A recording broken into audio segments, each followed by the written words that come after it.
Have you ever asked yourself, who created this universe? Most of us, when we ask that, are really looking for a name, a God behind the curtain, okay? But there is a far more dangerous and vital question you should be asking. Where does that first question truly come from? Today, we're diving into the story of a man who challenged the Buddha with these huge metaphysical questions, demanding a final answer. But the Buddha's reply wasn't a sermon. It was a parable, a direct shock to the system, revealing a startling truth. Your life is at risk, and you are wasting precious time. Listen closely, and you might just discover what's truly killing you. In a dense, silent forest, the Buddha Gotama was teaching the path to liberation from suffering. Hundreds came to him, starving for light. But among them was a single monk, Māluṅkyaputta, who carried a great restlessness inside him. He wasn't satisfied with teachings on mindfulness or the noble truths. He demanded certainty about grander things. Is the universe eternal or not? Is it finite or infinite? These questions weren't just innocent curiosity. They were an obsession, born from a desperate need for control, for a firm foundation to stand on. He believed that if the Buddha failed to answer them, his entire teaching was worthless.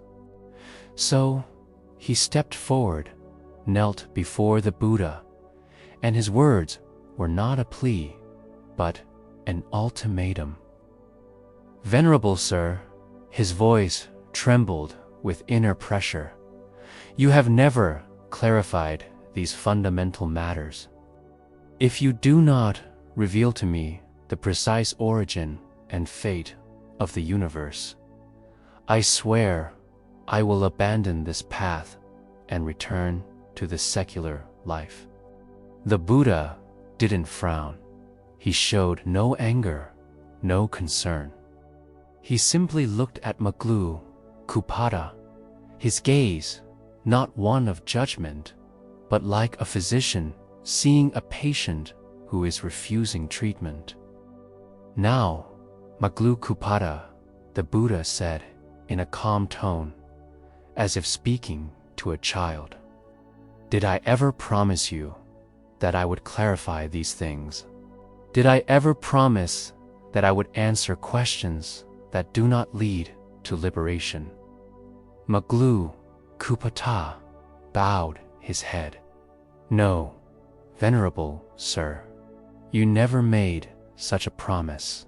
"Then, listen," the Buddha said, and he told a story that brought the entire forest to a profound stillness. The story of the poisoned arrow. Imagine a man who is struck by a poisoned arrow. The shaft pierces his flesh, and the terrible toxin is spreading through his bloodstream, moment by moment. His life hangs by a thread. His family rushes in, bringing the finest physician, who is ready to extract the arrow immediately and save the man's life. But the wounded man suddenly protests. The Buddha paused, letting the drama settle. He cries out, "I will not allow the arrow to be withdrawn. Not until I know for certain who the archer is, what his name is, what social class he belongs to. I must know what kind of wood the bow was made of, the material of the bowstring. I must know the name of the bird that provided the feather on the arrow, And which kind of grass was used to brew the poison on its tip? The Buddha shook his head, a soft sigh echoing in the space. Tell me, Māluṅkyaputta, that man would die long before he received all those useless answers.